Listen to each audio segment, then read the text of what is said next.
Hi, everyone. Thank you for joining us. Welcome to today's webinar. My name is Carrie Molkowski, and I am the National Program Senior Manager here at FAIR, and I will be your moderator for today's presentation. So in this webinar, Serving Students with Food Allergies, Adjustments, Auxiliary Aids, and Documentation, you'll find out what legal protections are in place for post-secondary students who have food allergies or any related conditions that are severe enough to be considered disabilities under the Americans with Disabilities Act, commonly known as the ADA, and Section 504 of the Rehabilitation Act of 1973. Just some quick housekeeping before we get started. This presentation will be recorded and it will be posted on FAIR's website in about 7 to 10 days. I'll also be sending out an email to all registrants with a link to the recording as soon as it's ready. In addition, please note that for maintaining a quality recording, all attendees will be muted throughout the webinar. However, if you are having any technical difficulties, you can use the questions and chat features that you'll see in the GoToWebinar toolbar, and it should be on the right-hand side of your screen. And then also, if time permits, we will respond to some moderated questions for our presenter at the end of the webinar, so feel free to shoot those in through the toolbar throughout the presentation.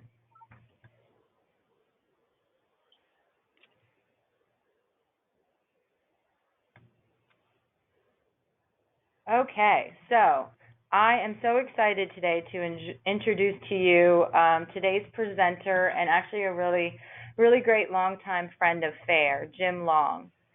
A little bit about Jim. After graduating from the University of Texas School of Law and clerking for a Court of Civil Appeals in Texas, Jim served for 23 years as a Judge Advocate General Officer in the United States Army. He is a former senior attorney with the Office for Civil Rights, U.S. Department of Education, in the Denver Regional Office. He is currently a member of the Board of Directors of the National Association of ADA Coordinators and is the principal in educational rights consulting, providing a broad range of consulting services to school districts, colleges, and universities, and parents as well on a spectrum of civil rights issues. Jim is a senior consultant with Employment Matters, LLC, Flynn Investigation Group. He also serves on the board of directors of the Zen Center of Denver. Jim and his wife, Nancy, have 4 children and 3 extraordinary grandchildren. And at this time, I'm delighted to turn the presentation over to Jim. Thank you very much, Carrie. First of all, let me say it's great to be with you. I'm so gratified to see so many of you interested in helping your student transition to college, understanding that a lot of you have many fears and concerns related to your child's severe allergies and maybe other conditions. And I want to try to put some of your concerns to rest and help you understand how the system works, what the law requires, and what you can expect at the post-secondary level.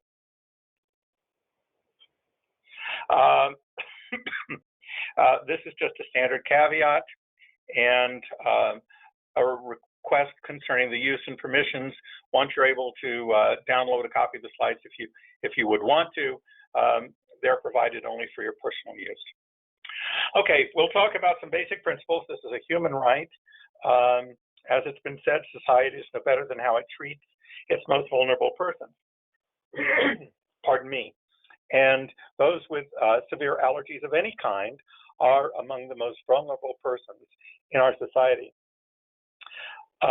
Learning and thinking and working our way through an education is not always about employment, and so employability is not a very good standard to think about. What we want to talk about is access and equality when we're talking about post-secondary education. And disability is also a form of diversity, and as you know, it adds to the classroom environment. It's an engine for innovation. A lot of our technological advances in the last few years have been occasioned by people trying to find solutions for those with various disabilities.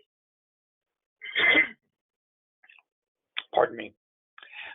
And we serve the disability community with various professionals who understand the needs of those with disabilities. It is also the law. It's founded upon many well-established principles, like those in race, gender, national origin, anti-discrimination law. These laws came about through struggles and strategies common to other civil rights movements, especially the protests in the early 70s, forcing at that time, the Department of Health, Education, and Welfare to implement Section 504 with regulations for K through 12 and post-secondary education. It was the advent of those regulations that really set things in motion, especially in education and higher education. All right, I'm going to talk about a few statutes, and I'll try to keep it general and not spend too much time on this. Pardon me, I seem to have a frog in my throat. All right, Section 504 of the Rehabilitation Act of 1973 provides protection for students with disabilities in K through 12 and post-secondary education. The regulations are found at Title 34 of the Code of Federal Regulations, Part 104. So you can look up the regulations yourself if you want to. It's good to be familiar with them, especially the section on post-secondary education. I guess part of my point here is that this regulation has been around for a long time, and so it shouldn't be a surprise to schools, although I find more and more school districts especially being unfamiliar with the requirements of Section 504. Also, Title II of the Americans with Disabilities Act of 1990. This was a bipartisan effort. Both sides of the aisle supported it. It's a very important piece of legislation.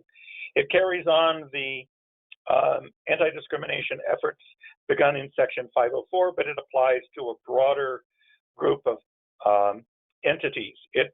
Title II applies to all public entities, that is, federal or state and local and municipal governments,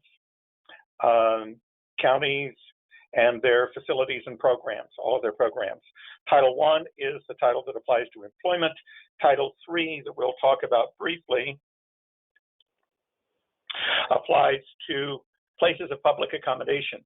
For example, private colleges and universities, restaurants, hotels, and the like.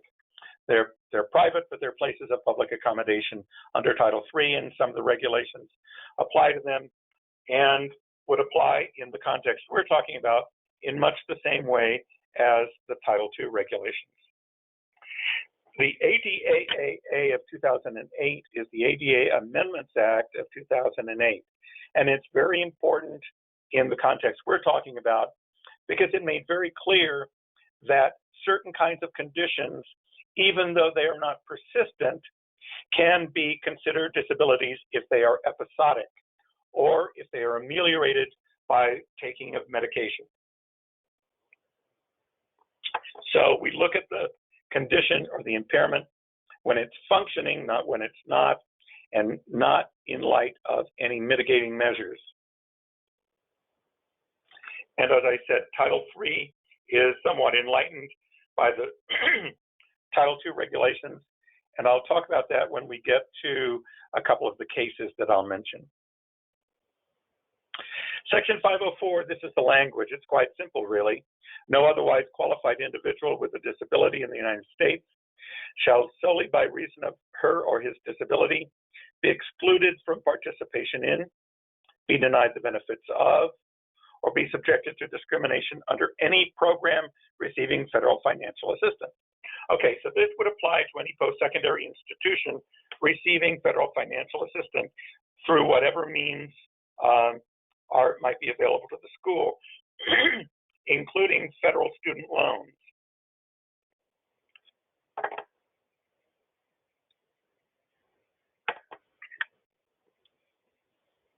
Program activity means all of the operations of a college, university, or other post-secondary institution or public system of higher education. Title II covers public entities, as I mentioned, and it provides no qualified individual with a disability shall, by reason of such disability, be excluded from participation in, et cetera, et cetera. You see the language is very similar to the Section 504 language. Title III covers private entities, public accommodations, commercial facilities, examinations and courses related to licensing or certification. That is, certain high-stakes testing entities, like the entities that administer the SATs, the MCATs, the LSATs, and the like. No qualified with an individual with a disability by reason of such disability shall be excluded from participation in or be denied. And again, the similar language, the protections under Title III. So you can see that some of these statutes may have overlapping applicability. Most colleges and universities, for example, receive federal financial assistance in one form or another. And if they do, they're subject to Title or Section 504. If they're public entities, they're also subject to Title II. And if they're private schools receiving federal financial assistance, they're also subject to Title III regulations. The Amendments Act was effective in 2009. Again, it seems like people are slow in coming to understand the requirements and the changes made by the Act. It amends the ADA and conforms the definability in Section 504. It retains the elements of the term disability, but changes the meaning of substantially limits a major life activity, and we'll talk about that shortly, and being regarded as having an impairment.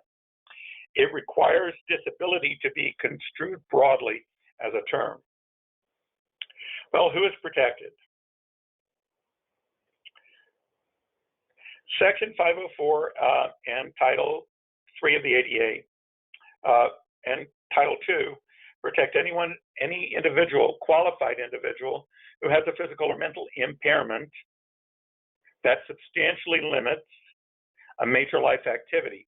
And that's no longer limited to matters of central importance or limits a major bodily function or system, or has a record of such a disability or is regarded as having a disability. I'm not going to talk very much about those last categories because they're not really relevant in the context we're talking about.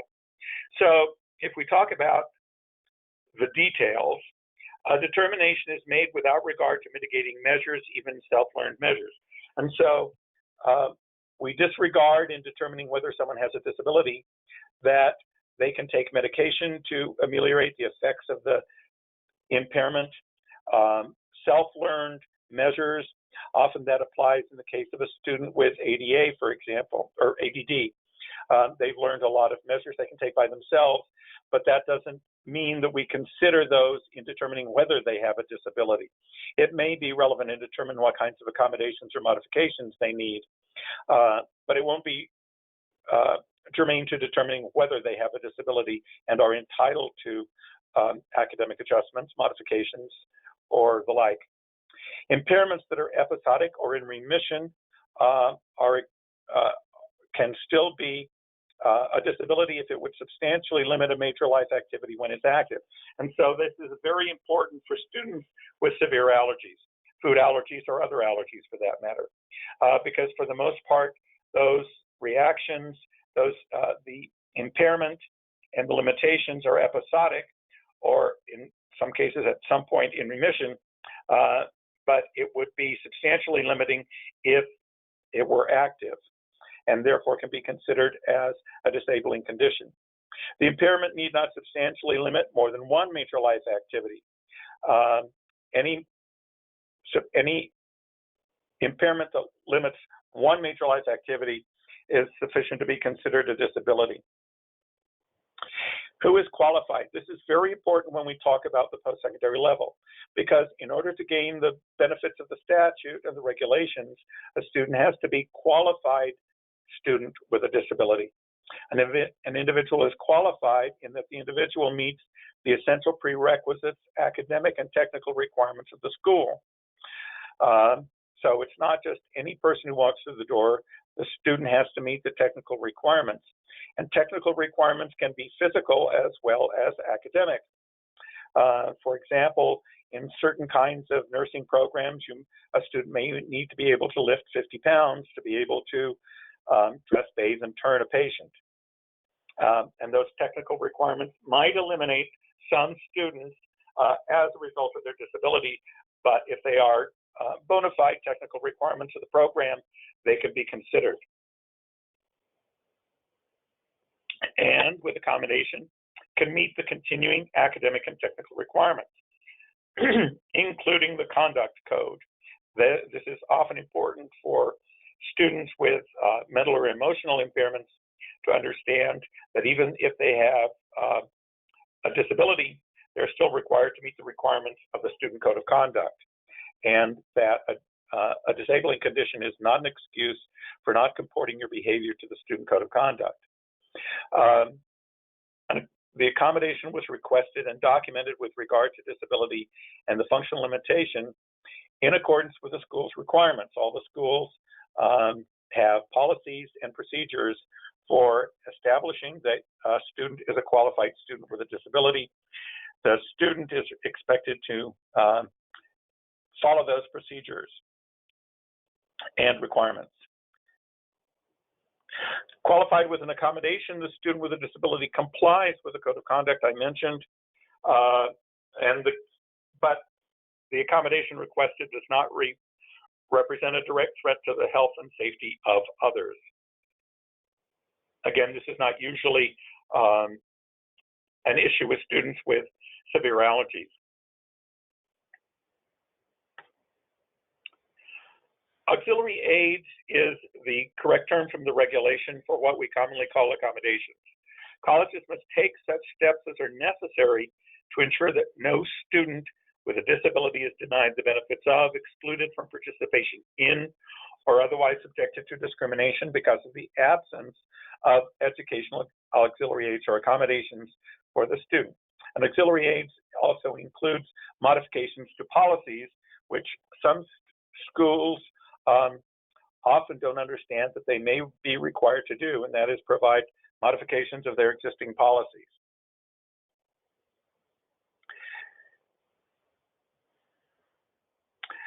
Okay, the schools must make the modifications to academic requirements necessary to ensure the requirements don't discriminate. It's quite simple, because what we're trying to do is level the playing field for all students, including those with disabilities.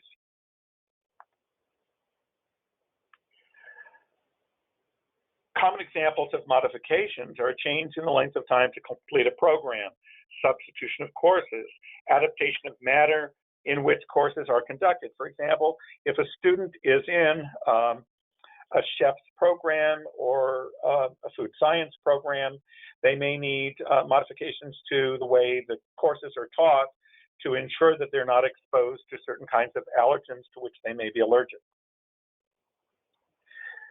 Reasonable accommodations is not the lawful term that applies to students.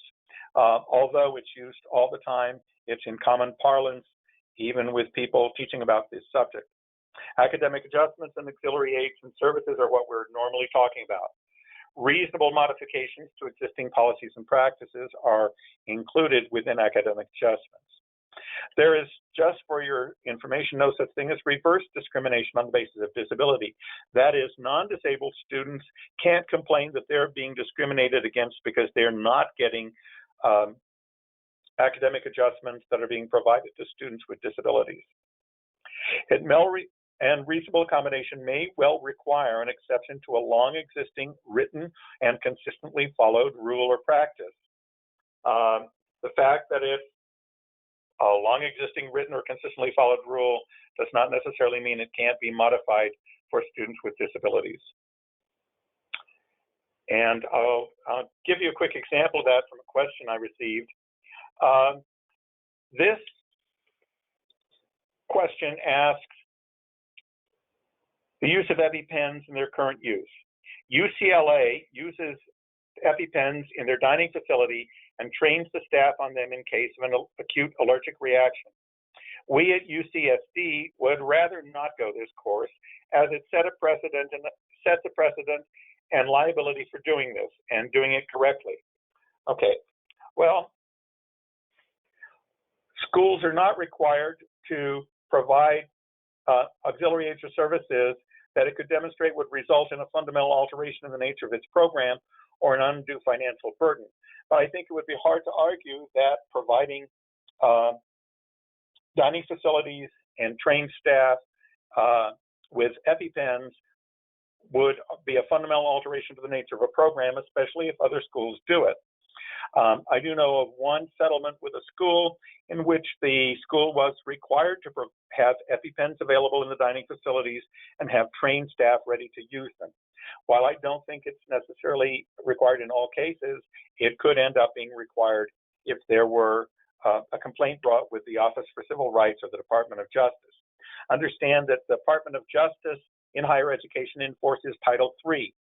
For the most part, it refers Title II complaints to the Office for Civil Rights, and the Office for Civil Rights enforces Title II and Section 504 in post-secondary institutions, as well as K through 12 schools. Oops, let me go back. Colleges are not required to provide devices or services of a personal nature, so they're not required to provide attendance, individually prescribed devices, and readers for personal use. Again, most of those are more common with other kinds of disabilities than those we're talking about. If a school student wants an academic adjustment or auxiliary aid or service, the student is responsible for notifying the school of his or her disability and the need for adjustments or auxiliary aids. Academic adjustments and auxiliary aids and services must be provided in a timely manner. Okay, so this is very different from the K through 12 context in which many of your students may have functioned in the, with the disability office at your schools. In K through 12 education, the school is responsible for identifying and evaluating students. That is not the case in the post-secondary context. In colleges and universities, the student is required to approach the university, provide documentation required by the university to establish the disability, and provide specific information about what kinds of auxiliary aids and services or academic adjustments or modifications would be required in order to provide the student an equal opportunity to benefit from the program being offered by the school. And that's the whole program, not just the academic program, not just the food services program. And I'll get to that in a moment.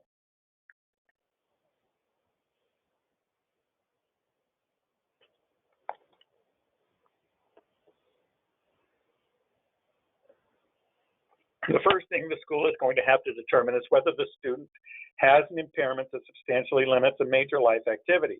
That is it a disability? And it's going to do this based on the documentation provided by the student and compliant with the school's requirements. One of the things that we caution schools about is being excessive in their requirements. The AHEAD organization, AHEAD, which is an organization of disability coordinators in higher education institutions, prefers that the student's own report of his or her disability is what is relied on in making a determination. But for some kinds of disabilities, especially allergies, some more documentation is undoubtedly going to be required by your school. And it is the student's responsibility to provide the documentation and the medical evaluation. So it's good to have that in hand and have it be fairly recent in order to provide that to the school. The school can provide evaluation at its own expense, but is not required to. The determination then is made whether academic adjustment or auxiliary aid or service is required and for what, and if so, what would it be? So when the documentation is provided, it's very useful to have recommendations from the health professional who provided the evaluation as to what kinds of accommodations or modifications would be useful to ameliorate the effects of the disability and allow the student to have an equal opportunity with everyone else. Now, often, those accommodations or modifications, auxiliary aids, are going to be relevant in the food service program offered by the institution, but they may extend well beyond that. and could involve the dormitories or the living spaces, and so would involve the residential life department. May include the athletic department. If your student is an athlete and is going to be traveling to competitions, there needs to be provision for how the student is going to be fed when they're on travel with an academic team. So are they going to be sure to stop at restaurants that can provide allergen-free foods? Is the school going to take the food along with them? If that can't be provided, how are they going to meet the needs of the student on those kinds of trips, or in field placements, or in internships and the like? So many of the requirements for a student to have an equal opportunity to level the playing field for the student involve more than just the dining hall or the dining facility or the food service contractor.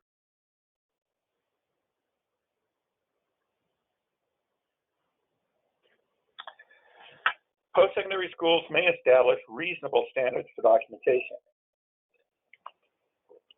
They may not be overreaching. The request must be reasonable and limited to the need for modification, accommodation, or auxiliary service requested. Some schools require more documentation than others, and that's only to be expected. The following lists some of the type of documentation some schools may require. Okay, I was not a math major, but this is the only mathematical information I'll provide you. A diagnosis does not equal a disability. A disability is a legal concept. It is a physical or mental impairment which substantially limits a major life activity. A diagnosis is a medical method for understanding and treating conditions that may or may not be impairments, that may or may not be disabling conditions. So, for example, if I say I have vision impairment, that may or may not be a disability. It depends on the extent of the impairment. So just having a diagnosis is not a disability. Most schools will require evaluation by a qualified professional. And in the case of severe food allergies, they're probably going to want documentation from an allergist, not a nurse practitioner in your family practice doctor's office. The name, the title, and the professional credentials of the evaluator, including information about license or certification. This is particularly true for mental or emotional impairments, as well as the area of specialization, employment, and state. The state is important because the school wants to know if the health professional is practicing in the state where the student was, and therefore had the opportunity to actually observe the student. The head organization has somewhat different standards, maybe not quite as strict. Current testing and evaluation data. The documentation you provide should be current. The school may have a requirement that it be provided within the last year, or maybe even the last 6 months. They may be able to be flexible about that depending on the last time you had your students' allergies evaluated. The documentation must demonstrate the existing disability. Some may be lifelong and unchanging, like blindness or deafness, but some others may change. So documentation may be required to demonstrate the current impact of the disabilities, and it may be required in an ongoing basis by the school. So, for example, they may require new documentation each year or every other year, depending on their experience with the student, their experience with this particular kind of disability, and a number of other factors. Largely, as I said, largely unchanging disabilities may require little or no updating.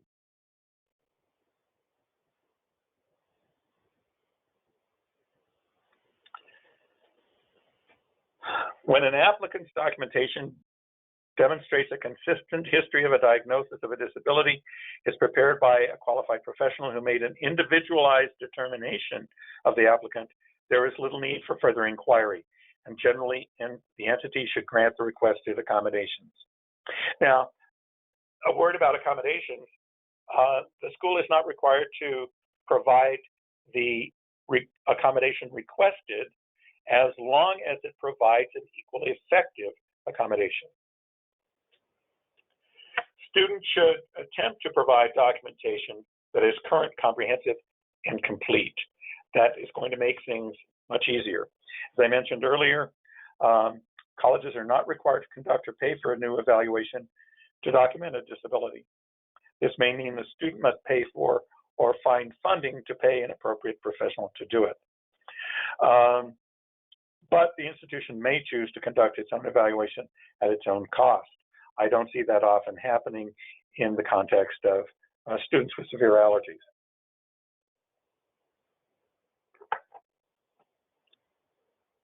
And sometimes it's helpful to allow the school to speak with the student's diagnostician, that health professional, with the student's permission. And I say the student's permission because more likely than not, your student's going to be 18 by the time they start school and can consent to that conversation between the school and the physician or health professional. The interactive process is an important principle to understand. The school and the student, that is really a mandatory, should engage in an interactive process to determine whether an academic adjustment is required, and if so, what academic adjustment is appropriate, and is it working? So this is going to require an ongoing relationship between the student and the Disability Services Office to make sure that whatever academic adjustments are approved are appropriate and are working. If they're not working, the burden is on the student to go back to the Disability Services Office and explain what's not working, why it's not working, and see what modifications need to be made.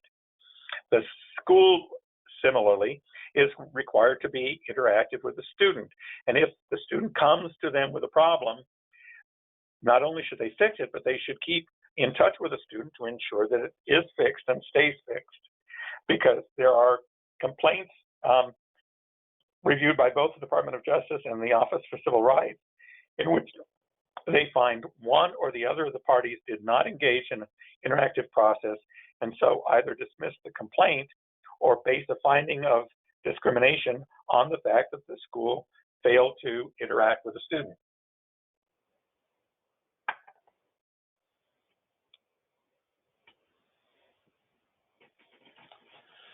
Okay, we're talking mostly about gastronomic accommodations, and the leading case is United States against Leslie University. Leslie University is a private institution. It was covered by Title III in Section 504. But the settlement in this case does not discuss Section 504 because it was pursued by the Department of Justice, that it was enforcing Title III of the Americans with Disabilities Act. Okay, it involved primarily and initially students with celiac disease. Celiac disease is something like an allergy, but it also involves the body's immune system and makes it react seriously to gluten in foods and can cause serious damage to the digestive tract. Later on, students with food allergies were incorporated into the complaint and covered by the settlement agreement.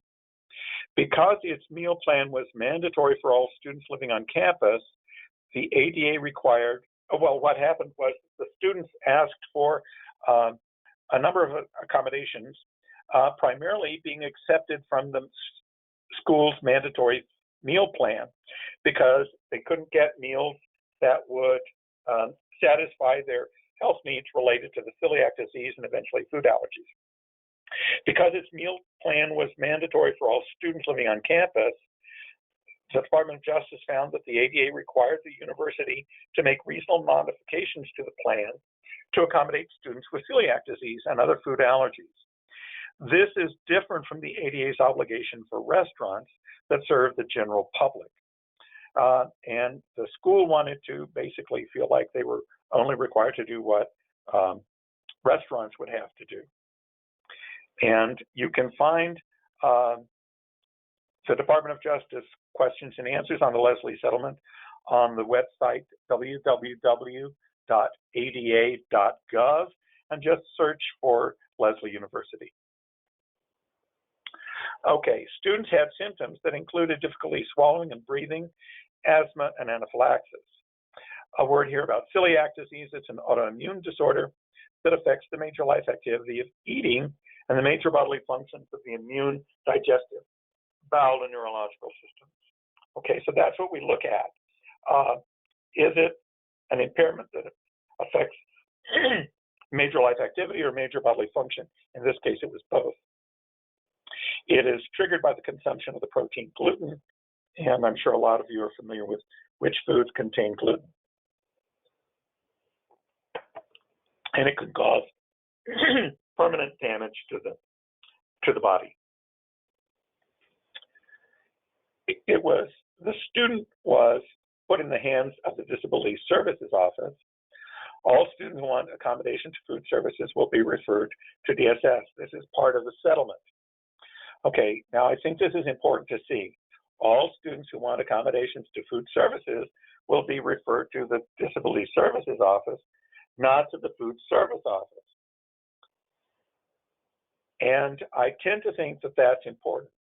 I hear from a lot of schools that students with allergies, severe allergies, should talk to the food service manager or the chef or someone like that. The problem is that that individual doesn't have the statutory and regulatory responsibility for compliance with the ADA, and does not have the training and responsibility for evaluating the documentation provided by a student to determine whether the student has a qualifying disability. And so I think that the Department of Justice was wise to make it clear in the settlement in this case that students will be referred to the DSS, not to the Food Services Office for getting their accommodations. A further reason is that they may require accommodations that go beyond the food service program of the school. As I mentioned, it could extend to the athletic program, to the residence halls, and other areas. The DSS was required to meet with students in an interactive process to come up with the best possible plan that may be modified over time. That's the reason for the interactive process, because the accommodations provided may need to be modified over time. Exemption from the mandatory dining plan may be part of the modification. It wasn't dictated, but it was suggested that that may be a fundamental part of any accommodation for these students. And the student will be told in writing what modifications will be made. Typically, what the DSS is going to do is issue a letter explaining what a particular student's accommodations are, and provide that to, for example, the Food Services Office, or the Food Services Manager, or the Director of Residential Life, or the compliance official in the athletic department, or whoever else needs to know that. For example, there may be a requirement for classroom modification, such that for a certain student, an appropriate accommodation would be for instructors to announce no food will be allowed in the classroom during the class. I know that may sound harsh, but that may be required to accommodate some students, because it's too difficult to sort through which foods would be problematic in the classroom if a student is sensitive enough that just the presence of food in the classroom could cause an allergic reaction.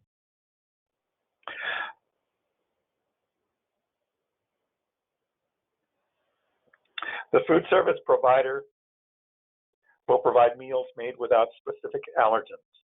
Okay, so this is a very common kind of requirement, and that is making meals available that do not contain specific allergens depending on the student. Now, obviously, there may be a number of students who are sensitive to a number of different allergens, so it provides a great challenge for this food service provider, but nevertheless, if that's what's required to level the playing field for the student, that's what is required.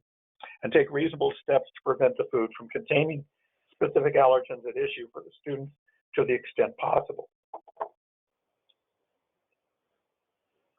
Now, I know a lot of parents say, can we require the campus to be peanut-free? And the simple answer is no. First of all, it's not practically possible, but it's also not required, because the world is not going to be peanut-free. And one of the purposes of education is to help a student learn to negotiate the wider world and to become their own advocate, particularly with respect to students with disabilities. And so a lot of the requirements for protecting a student with severe allergies is the students learning how to negotiate this wider world. The food will also be nutritionally comparable to the food choices offered to other students, and the food service staff will take reasonable steps to avoid cross-contamination. The food service industry has really caught up with the requirements for students with severe allergies, and they should be well trained on how to accomplish these modifications.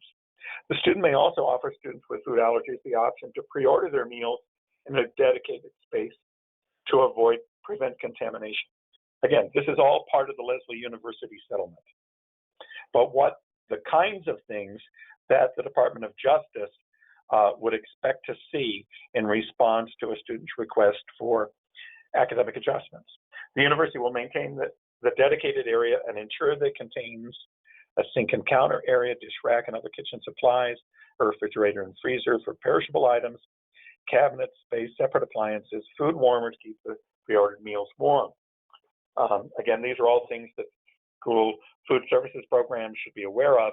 And it doesn't make any difference whether it's the university's program or whether they hire a vendor to provide their program, because their contract with the vendor must provide that the vendor will comply with all ADA requirements imposed by the school. And if it does not, then the school needs to change its contract with the vendor. The same is true of its contract with other vendors, for example, vendors providing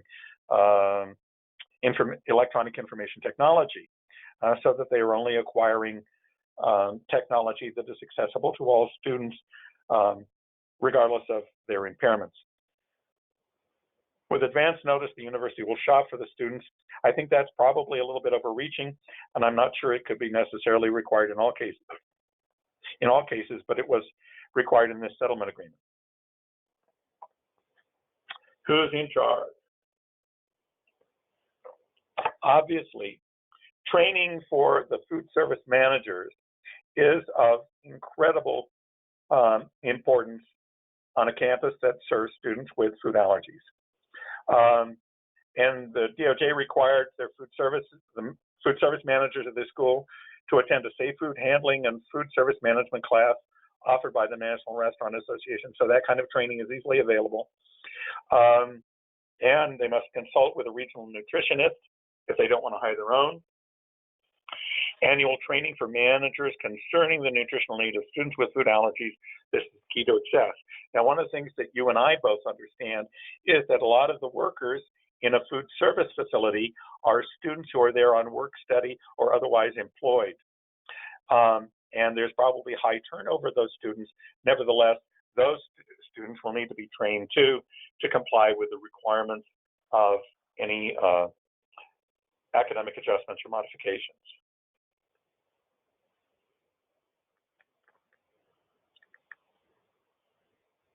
Oops.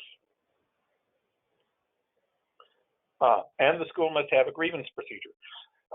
Both Section 504 and Title II of the ADA require a grievance process for students who feel like they've been discriminated against on the basis of disability may file a complaint and have that complaint resolved. Under this procedure, the student may request a review of whatever has not been resolved in the interactive process. Students may also use the internal complaint grievance process. In this case, there was a document retention reporting requirement and $50,000 to certain complainants in return for their release of their complaint. So this grievance procedure is very important, and students should be aware of how to file a grievance. The grievance procedure should appear on the university's website and make it clear how and where to file a grievance and with whom. And the ADA coordinator named by the university, their name and contact information has to be on the school's website also, and they're generally the person with whom to file the grievance, this kind of grievance or any other kind of civil rights complaint. Okay, a more recent case is the Rider University case again. This is a private university, so it was a settlement with the Department of Justice under Title III. Again, it's students with celiac disease. They allege Ryder failed to modify its dining option and meal plan policies. Ryder failed to permit students with food allergy disabilities to fully and equally enjoy the goods, services, facilities, and privileges and advantages and accommodations of its food service and meal plan programs. Okay, so those are the kinds of things that students should not feel that they're not able to fully enjoy. Failed adequately to train its staff, and it's subject to the non-discrimination requirements of Title III of the ADA and its implementing regulation. Again, you can find the Title III and the Title II regulations at the website www.ada.gov. Ryder acknowledged that it must also make reasonable modifications when necessary to avoid equal opportunities. And specifically, the Department of Justice determined that Ryder violated the ADA because it did not provide adequate information on its website for students seeking to obtain a reasonable modification of food services, food allergies, or food-related disabilities. It also improperly delegated responsibility for accommodating students with disabilities to a food service provider. Okay, you see a common theme here with DOJ saying that the food service provider is not the person who should have responsibility for accommodating students. That's the Disability Services Office, sometimes called the Student Success Office. It may go by other names, but that's where the student should go first, present their documentation, and seek the modifications they need related to their disabling allergy. And did not readily offer exemption from its meal plans for students seeking exemption due to food allergy or food-related disability. Now, we've talked a little bit about what is a disability and food-related disabilities, but understand that for it to be a disabling allergy, it must be an impairment that significantly limits a major life activity or a major bodily function. And my general rule for schools is, if the student is required to have and may need to use and has used in the past an EpiPen or needed the use of an EpiPen in the past, that's probably sufficient evidence of there being a severe impairment of the major life activity or major bodily function when the allergy is active. Ryder disputed violating the ADA, but decided to enter the agreement to resolve the complaint. And schools do this for many reasons. One is if you're going up against the Department of Justice, you know that litigation is going to be very expensive. So it's often more sensible, if you feel like you're not on 100% solid ground, to go ahead and sign a settlement agreement. Ryder acknowledged it has a continuing obligation to make reasonable modifications, including modification to its dining and meal plan policies, necessary to afford students with severe food allergy-related disabilities an equal opportunity to benefit from the school's program.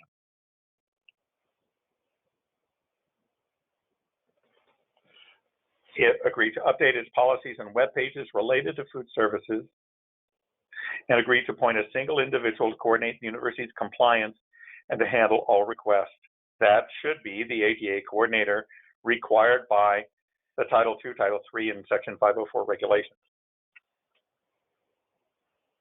It stresses the need to engage in the interactive process. Again, this is very important, and the failure of either party to engage in the interactive process can cause problems down the road for that party. They must provide mandatory meal plan modifications or modifications to its mandatory meal plan when it receives a appropriate request from a student. Notices about this will be widely distributed and posted. It will be responsible for coordinating agreement elements with its food service provider. In this case, the university relied on a vendor to provide its food services, and so it was responsible for coordinating agreement elements with the food service provider, and would be required to have an ongoing relationship in ensuring that approved accommodations were implemented by the food service provider. So several options were to be provided, as in the Leslie University settlement, for example, pre-ordered meals. And to create a dedicated allergen awareness food preparation area for students with disabilities on the basis of food allergies in the daily dining hall, which will be staffed by a dedicated chef and consist of a separate kitchen and food prep area.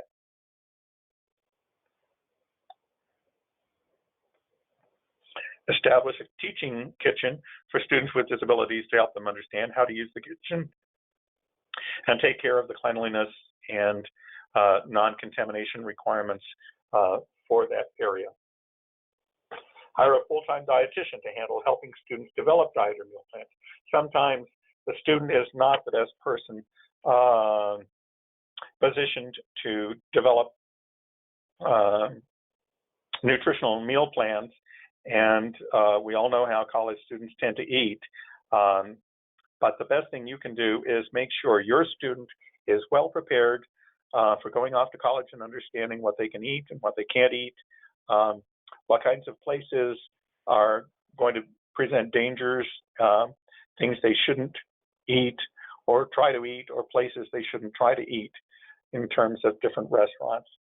I would also say from my experience with students who have successfully negotiated their college experience while having severe food allergies, it's good for them to immediately teach their friends about their disability, because often it's their friends who are going to save them in a bad situation. They may want to tell their friends where they keep their EpiPen on them when they're out and about, or going out to eat or to a bar or something, and teach their friends how to use the EpiPen if they need to. As you know, it's a fairly simple matter, and most of the students that I've talked to have relied a lot on their friends, and their friends tend to be very responsible in helping them negotiate this world while understanding their allergies. I know a lot of students don't want special treatment. They don't want to disclose something that someone would call a disability because they feel like they're perfectly qualified students. They've got academic prowess, and they don't want anyone to feel like they're someone with a disability. But it may be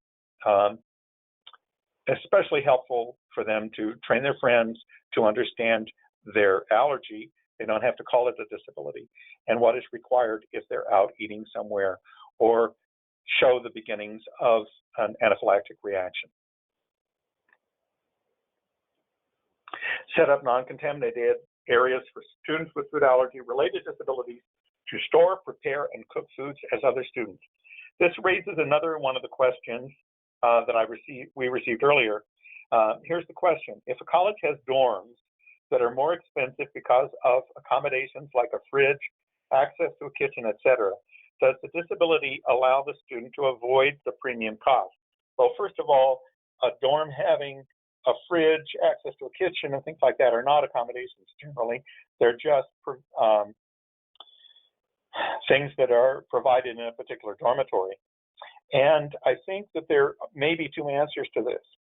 If the student's disability would require them to have access to a fridge and a kitchen, particularly a clean kitchen, and that can only be provided in a particular dormitory that has a premium charge because of those facilities, the student should not be, I think OCR, the Office for Civil Rights, would say the student should not be charged the premium. If, however, it's for the convenience of the student the school would be able to charge the student the premium for those facilities. I think those are the correct answers, but it's something to check with. If you don't get a sensible response from the school you're talking to, you may want to talk to your servicing Office for Civil Rights. If you go to the www.ed, that's Education Department, but ed.gov, and scroll down and click on their Civil Rights section, you can locate the office serving your region or the region in which your school is located, and you can ask them specific questions about this kind of charge and whether that office thinks it would be a legitimate charge or the facility should be provided without premium charge.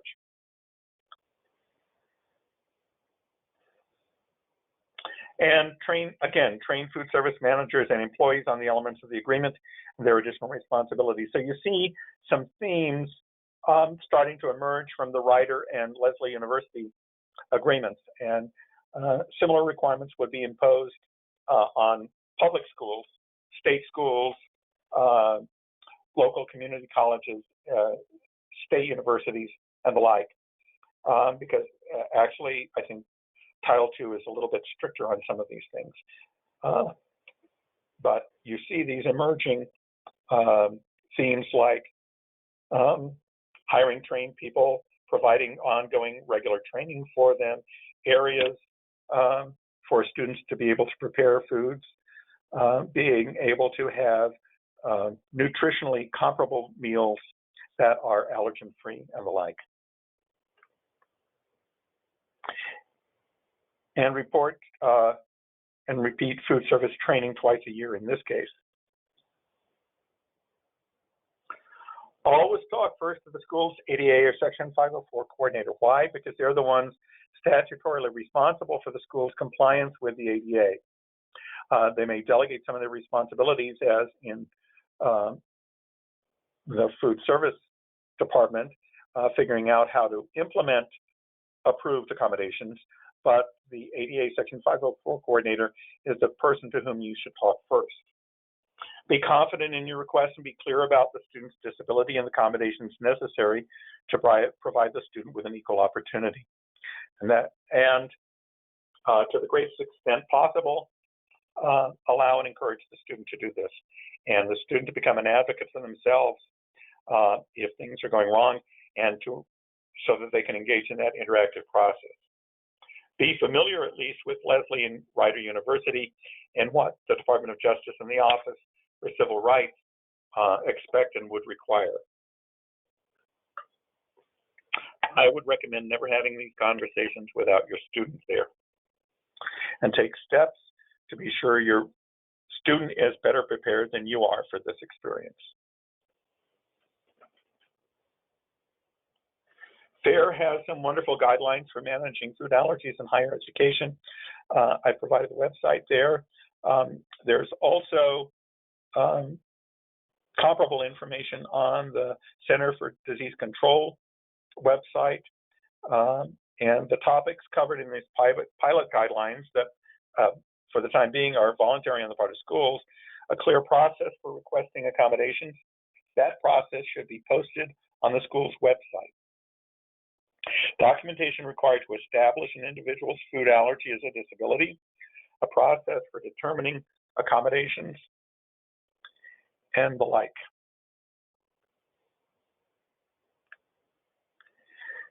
Whoops, let me go back. Now, what about study abroad programs? Does Section 504 and Title II apply overseas? No. So if your student is going on a study abroad program or taking a year off, as my son did, to go to school in Africa, then they're pretty much going to have to negotiate that on their own without the assistance of without accommodations approved by the Disability Services Office at their home school. But the fact that they have a disability cannot limit their ability to apply for a study abroad program. And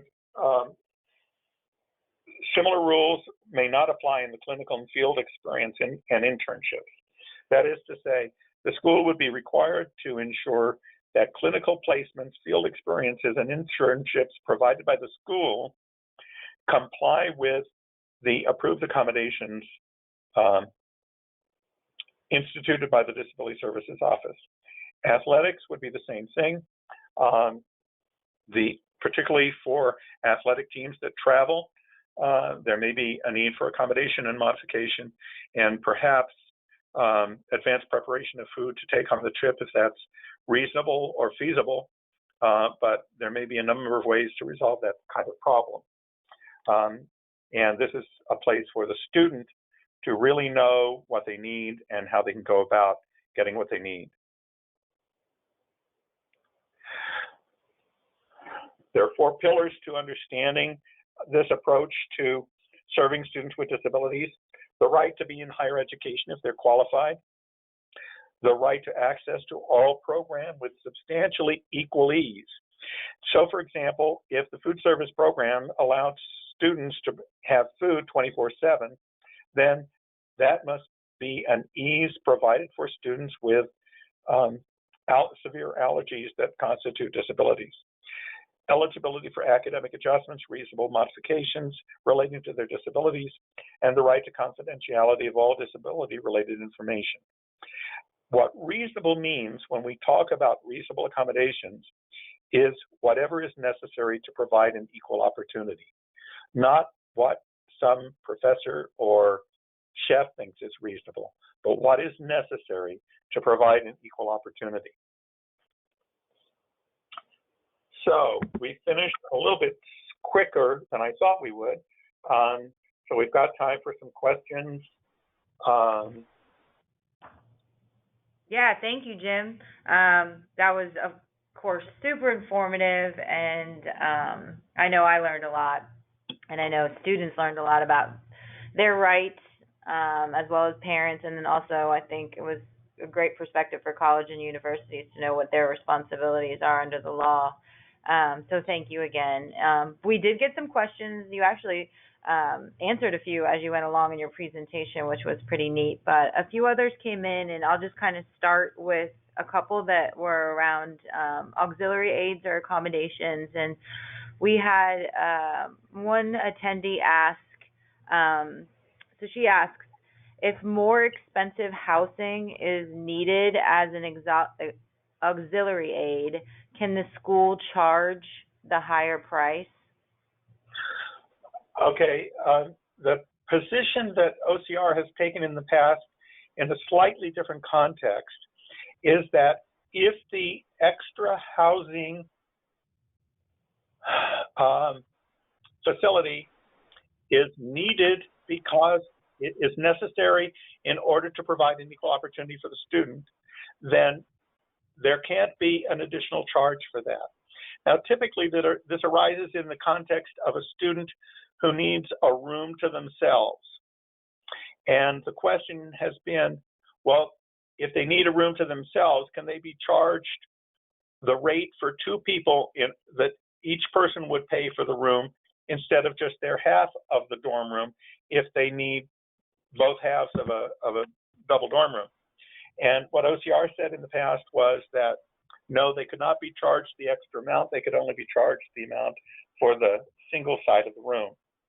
I think AHEAD has taken a slightly different position, but for the time being, I would say that if the more enhanced room facility is required in order or is necessary to provide an equal opportunity, then the student should not be charged more than others, let's say, in the regular freshman dorm. Okay, great, thank you. And kind of another auxiliary aid question, you were talking in the beginning about requirements for training.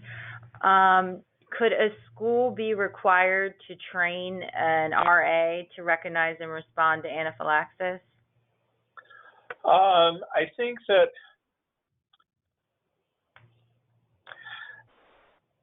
could they be required to? I think probably the parent couldn't require them to, and I really don't know what OCR would do with it, or the Department of Justice. I think it likely they would say that there needs to be training on the use of EpiPens for the residence life staff.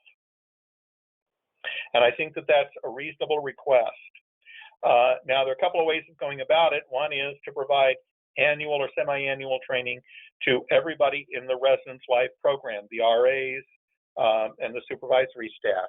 Another way to go about it is to train individual RAs on the floor or for the part of the dorm where a particular student is going to be on how to use it. The problem is the RAs aren't always around, but it may be a good idea to train the RAs. As I said, probably the most effective thing to do is for the student to train their friends. Right. I agree with that. And just a quick follow-up question to that, and I don't know if you would be able to answer this or not, but let's say the parent offered to provide the training to the RA. Is that allowed? Or would that be appropriate? I think a wise disability services coordinator would say, no, we'll provide the training. Because Okay. I think you want the training provided by someone who is on paper qualified to provide that kind of training. Probably some kind of health professional, someone from the student health clinic or the campus hospital if they have a hospital associated with the campus, somebody like that. Because I think that they're not going to want to share the liability for improper training with the parent. Okay. That makes sense. Thank you so much. I'm not saying the parent can't volunteer to do that, but if I were a disability services coordinator, I would want someone else to do it. Okay. Thank you. One thing I would add to this is, after one of the FAIR conferences, I was approached by a father of a high school senior, and he was very, very concerned. He didn't know how his student was going to get a college education. And I said, well, what do you mean? And he said, well, I have to keep him at home because of his allergies. And I said, no, you don't. Your son is going to go out into the world at some point, and he needs to know how to negotiate it. And it may take finding sort of the right college for him, but there's no reason he can't go away to college like most other students do who want to pursue their education. So I don't want to make parents any more fearful than they are. I want to provide them some assurance that there are ways for the student to protect themselves and get the assistance of the school in ensuring that they have a safe and equal opportunity to benefit from the programs being offered by the school they choose. Now, on campus visits, I would encourage parents to talk to the Disability Services Office and get a feel for how friendly they are and how supportive they are of students with severe allergies. Some schools are better than others. I would have said, 10 years ago, you may not want to go to Lesley University or Rider University, but today, those would probably be pretty good schools to go to. So it just depends, and I think you can get a feel for a school by talking to the Disability Services Office. I would not talk to the chef or to the food service vendor. I would talk to the Disability Services Coordinator and explain why you're talking to her or him. Okay, great.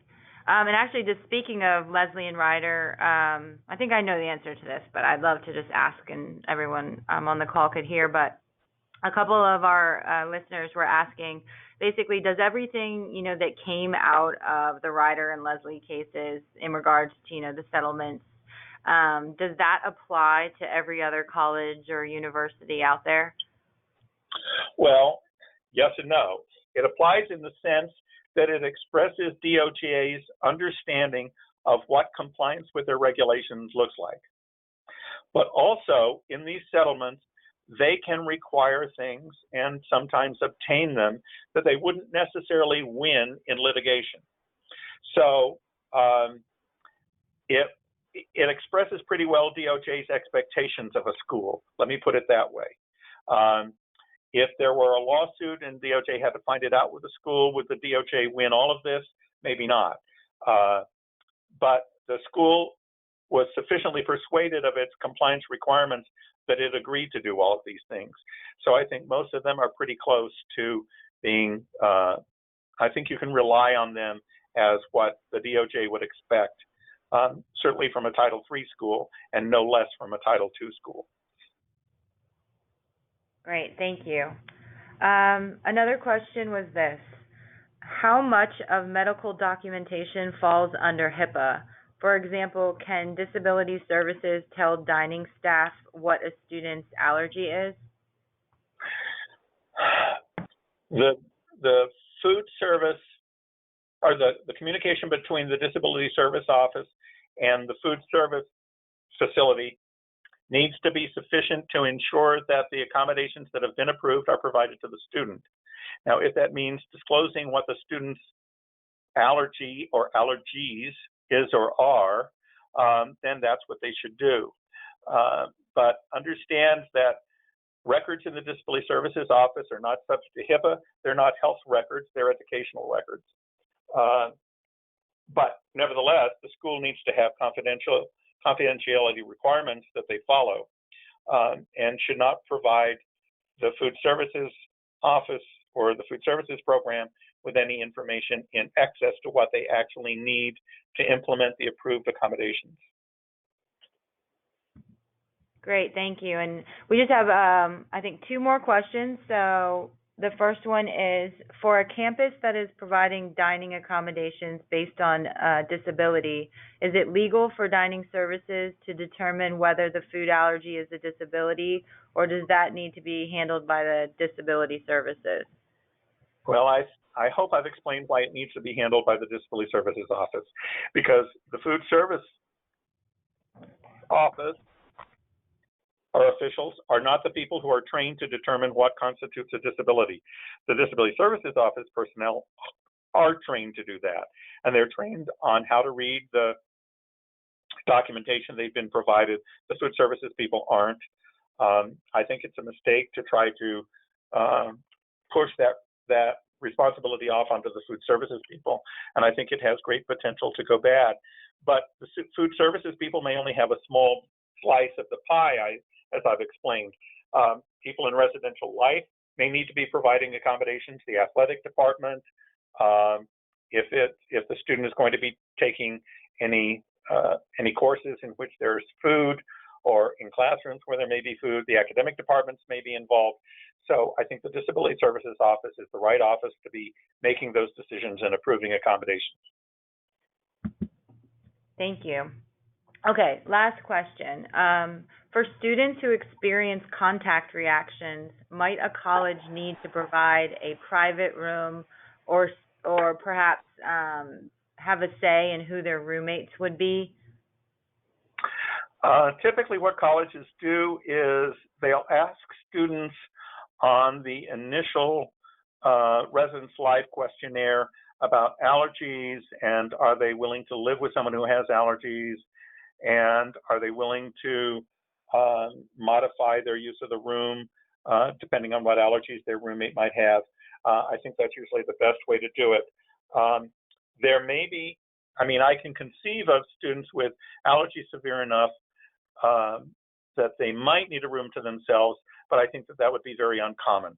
And I think mostly what the school would try to do is marry them up with someone else with a food allergy or food sensitivity, so that they can be respectful of each other and know how to comport their behavior in the room so that they don't infringe on the other student. Wonderful, thank you. And with that, we'll wrap things up. I just want to say, again, a huge thank you to you, Jim, for providing us with your extensive knowledge and expertise. And then also a big thank you for all of our attendees who joined us today. Go ahead, I apologize. Carrie, I'm sorry. I realized I did get one more question. Okay. The question is, what is the best approach when working with a disability office of a school? Be nice. I know that by the time your student gets to college, you are pretty well worn out of contending with school districts trying to get the protections for your student so that you can feel confident that they're going to be safe at school. But the Disability Services Office personnel are dedicated, they're hardworking, they're mostly overworked, but they're going to do their best for your student, I think, in almost any school I've had exposure to. So be nice and work with them in a positive way, expecting that you're going to get the best outcomes. Ensure your student is involved in any conversations with them, because your student is going to have to pick up and carry the ball for 4 years with the Disability Services Office. So that's the best advice I can give, is just be nice, and I think things will work out best. Okay, sorry, Carrie. That is great advice. No, that is great advice, and thank you for answering that question, because I know it's probably something that all of us were wondering. So again, thank you, and thanks to the attendees. I appreciate it. It will be posted on our website in about 7 to 10 days again, and I'll email everyone out a copy of the recording around the same time when it's ready. So again, thanks, Jim. Okay, thank you all.